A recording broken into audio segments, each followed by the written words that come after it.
Hello everybody. आज के इस वीडियो में एक बहुत ही इम्पॉर्टेंट टॉपिक पर हम लोग बात करेंगे और ये इतना महत्वपूर्ण है कि हर एज ग्रुप के लोग इसकी आवश्यकता महसूस करते हैं। लेकिन एक स्टूडेंट के लाइफ में, छात्र जीवन में इसका सबसे अधिक महत्व होता है और कोई भी स्टूडेंट कितना सक्सेसफुल होगा ये इस बात पर निर्भर करता है। और वो एक महत्वपूर्ण इम्पॉर्टेंट चीज़ क्या है? उसकी स्मरण शक्ति या मेमोरी पावर। तो इस वीडियो में हम जानने की कोशिश करेंगे कि मेमोरी क्या है, ये कैसे काम करता है और कैसे हम इसको इम्प्रूव करेंगे। मैकेनिज्म, इसका काम करने का मैकेनिज्म क्या है और उसको इम्प्रूव कैसे करेंगे। तो देखिए, मेमोरी का इंपॉर्टेंस क्या है ये बताने की जरूरत नहीं है, लेकिन ये काम कैसे करता है और कैसे इम्प्रूव करेंगे ये ज़्यादा महत्वपूर्ण है। एक स्टूडेंट का तो लाइफ में सफलता इस बात पर निर्भर करती है कि उसकी मेमोरी कितनी बेहतर है, लेकिन कुछ जॉब ऐसे हैं जहां पर सिलेक्शन का एक बहुत बड़ा ग्राउंड ही होता है मेमोरी। पहले हम लोग जनरल बात करेंगे मेमोरी के बारे में, फिर उस एग्जाम के बारे में बात करेंगे जहां पर इसका बहुत ही इंपॉर्टेंट रोल होता है सिलेक्शन कराने में। ऐसे तो सारे एग्जाम में होता है, बट इसका अलग से टेस्ट ही होता है उसमें। तो आज समझने की कोशिश करते हैं कि मेमोरी का मैकेनिज्म क्या है और कैसे हम अपने मेमोरी को इम्प्रूव करेंगे।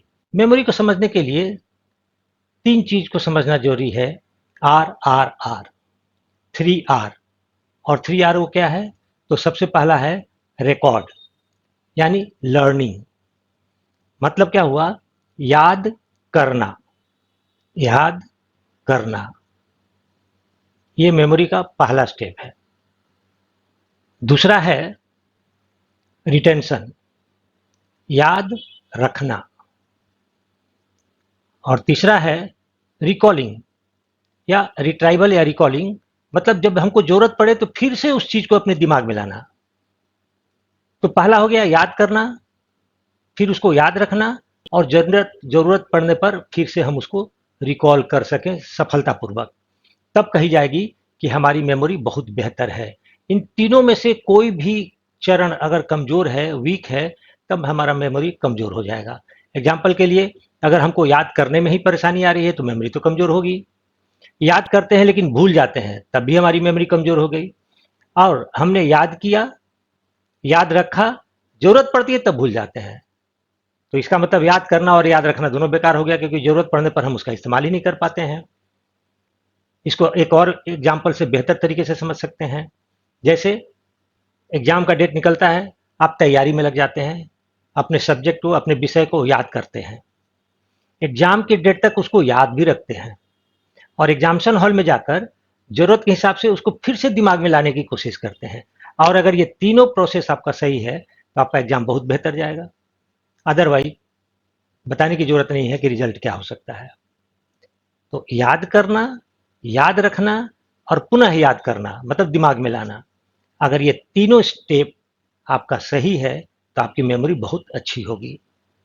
लेकिन हम चीजों को क्यों नहीं जल्दी याद कर पाते हैं, या याद करते हैं तो भूल क्यों जाते हैं? इन सब के पीछे क्या वजह होता है, क्या कारण, क्या रहस्य है? इस राज को समझने की कोशिश करते हैं। और ये राज छुपा हुआ है इस बात में कि हमारा मेमोरी प्रिंट कितना बेहतर बनता है। अब ये मेमोरी प्रिंट क्या होता है? जो कुछ भी हम पढ़ते हैं, देखते हैं, सुनते हैं या अनुभव करते हैं, उसका एक मेमोरी प्रिंट हम लोग के ब्रेन में बन जाता है। और ये मेमोरी प्रिंट जितना बेहतर बनेगा, वो चीज हमें उतने ही बेहतर तरीके से, उतने ही लंबे समय तक याद रहेगी। इसको एक एग्जाम्पल से समझने की कोशिश करते हैं। मान लीजिए एक बोर्ड है और उस बोर्ड पर आपने एक लाइन खींच दिया चौक से। आपने एक लाइन खींचा चौक से, एक दूसरी लाइन आपने खींच दी मार्कर से या इंक से, और एक तीसरी लाइन आपने खींच दी और वो एक चाकू लेकर उसको खुरस दिया, चाकू से निशान बना दिया, लाइन बना दिया, नाइफ या चाकू से। अब उस बोर्ड पर से कौन सा निशान सबसे पहले मिटेगा? स्वाभाविक रूप से चौक का निशान सबसे पहले खत्म हो जाएगा, उसके बाद मार्कर का निशान मिटेगा, उसके बाद मार्कर का निशान मिटेगा, और सबसे लास्ट में चाकू द्वारा बनाया गया निशान मिटेगा, या जब तक वो बोर्ड रहेगा तब तक वो निशान बना रहेगा, जब तक बोर्ड क्षतिग्रस्त नहीं हो जाएगा तब तक वो निशान उस पर रहेगा। इसी तरह से अब ये बोर्ड मान लीजिए कि आपका दिमाग है, ब्रेन है, और उस पर जो कुछ भी आप देखते हैं, सुनते हैं, पढ़ते हैं, अनुभव करते हैं, उसका प्रिंट बनते रहता है। कुछ प्रिंट चौक की तरह बनता है, कुछ मार्कर की तरह बनता है, और कुछ प्रिंट ऐसा होता है जो आप इतना गहरा बनता है कि उस बात को आप जिंदगी भर नहीं भूल सकते हैं। मतलब जितना बेहतर प्रिंट, जितना गहरा प्रिंट या निशान बनेगा, उतने ही दिन तक, उतने ही अच्छी तरह से वो बात आपको याद रहेगी। तो इसका क्या मतलब हुआ? इसका मतलब तो ये नहीं कि आप एक चाकू लीजिए और अपने ब्रेन पर लिखना शुरू करिए। क्या करेंगे? इस निशान को गहरा कैसे बन जाता है या हम कैसे बनाएंगे? मेमोरी प्रिंट को गहरा बनाने की तकनीक को जानने से पहले हमें थोड़ा सा लर्निंग प्रोसेस को जानना पड़ेगा कि हम चीज़ों को याद कैसे करते हैं, किस तरह से लर्न करते हैं। अपने बचपन को याद कीजिए या किसी बच्चे को पढ़ते हुए देखिए। जब वो ABCD या क ख ग घ पढ़ना शुरू करता है, या आपने जब शुरू किया था, तो किस तरह से आपने चीज़ों को याद किया था। जब क ख ग घ या ABCD आपने याद करना शुरू किया था, तो किस तकनीक से, कैसे आपने इसे याद किया था। तो बच्चे को सबसे पहले एक तस्वीर दिखाई जाती है, और वो तस्वीर होती है, जैसे क सीखने के लिए उसे कबूतर की तस्वीर दिखाई जाती है। उसे पूछा जाता है कि क्या है, तो बोलता है कबूतर। उसे बताया जाता है कि ये है कबूतर का क, इसको याद रखना। उसके बाद उसे दूसरी तस्वीर दिखाई जाती है, वो है खरगोश। और जब उसे जैसे बोला जाता है, पूछा जाता है कि क्या है, तो बताया जाता है कि खरगोश है। वो बताता है कि खरगोश है। फिर उसे बोला जाता है कि देखो ये अक्षर है ख, यानी क से कबूतर, ख से खरगोश। तस्वीर देखता है, और फिर इस तस्वीर को जैसे ही उसका नाम लेता है, उसके मुंह से जो पहली ध्वनि जो निकलती है, उसके साथ इस आकृति को कनेक्ट कर लेता है, क या ख की आकृति को कनेक्ट कर लेता है कि ये इस ध्वनि को रिप्रेजेंट कर रहा है, क को रिप्रेजेंट कर रहा है या ख को रिप्रेजेंट कर रहा है। पहले तस्वीर, फिर उस अक्षर को वो कनेक्ट करता है ध्वनि के साथ। उसी तरह से जब एप्पल सीखना होता है, या बताया जाता है कि ए फॉर एप्पल, ए से एप्पल या बी से बॉल, तो इस तरह से वो एक ध्वनि को, ए साउंड को इस एप्पल के तस्वीर के साथ कनेक्ट करते हुए सीख जाता है, और बी को सीखता है बॉल के साथ कनेक्ट करके। यानी यहाँ पर एक महत्वपूर्ण चीज क्या है, चीजों को कनेक्ट करके सीखता है, जोड़ के सीखता है, या लिंक बनाकर सीखता है। तो सीखने का सबसे पहला प्रोसेस क्या होता है? लिंक बना के सीखना। लिंक किसके किसके बीच में बनता है? तो लिंक बनाता है एक चीज जो उसे वो जानता है, जिसको नोन बोलते हैं, और एक चीज जिसे उसे जानना है, जो अननोन है। तो नोन से अननोन का लिंक बनाकर वो लेटर को या अक्षरों को सीखता है।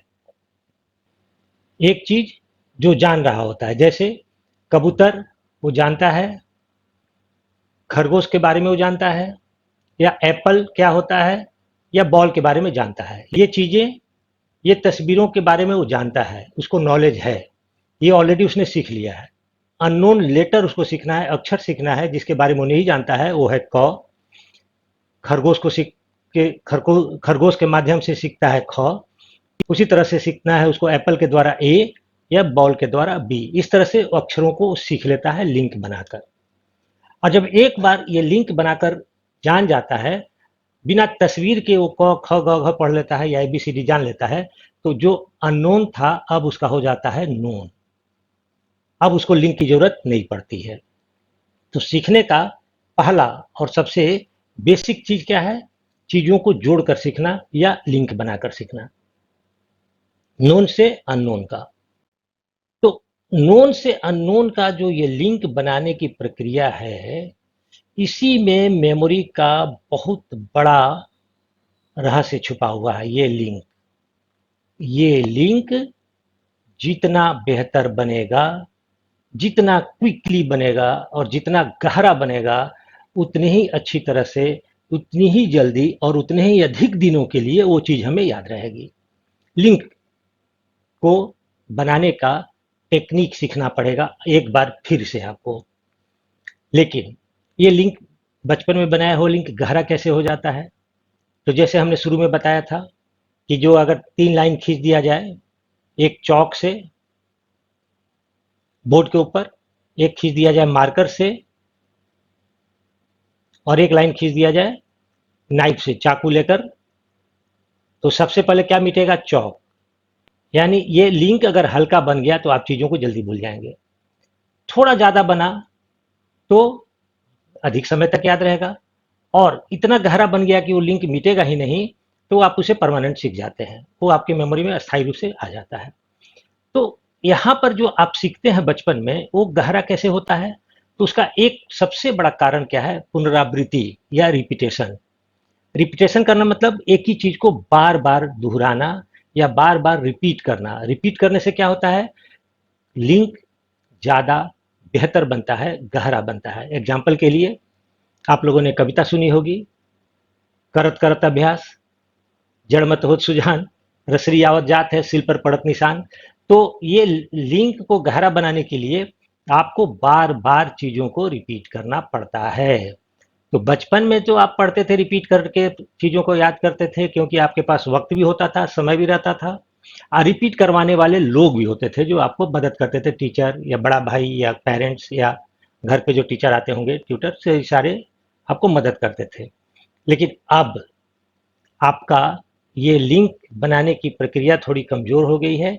और दूसरी बात, अगर आपके पास टाइम नहीं है रिपीट करने के लिए, तब इस लिंक को कैसे गहरा बनाया जा सकता है? तो यहाँ पर हमें एक दूसरी तकनीक को भी थोड़ा समझना पड़ेगा, जानना पड़ेगा। अगर कम समय में बहुत जल्दी ज़्यादा चीज़ों को याद करना हो, तब यहाँ पर कौन सा टेक्निक यूज करेंगे? रिपीटेशन तो यहाँ बहुत ज़्यादा काम करेगा नहीं, हालांकि बेसिक चीज़ है, रिपीटेशन अभी भी काम कर सकता है। लेकिन एक और टेक्निक है याद करने का, एक हमारा माइंड चीज़ों को याद करता है जल्दी, एक और विधि है उसकी, उसके बारे में हम लोग चर्चा करेंगे। तब आपका मेमोरी पूरी तरह से परफेक्ट हो जाएगा और चीज़ों को लंबे समय तक बड़ी आसानी से बहुत जल्दी आप याद करना सीख जाएंगे। तो अब हम दूसरी लर्निंग या याद करने की दूसरी प्रक्रिया के बारे में डिस्कस करेंगे।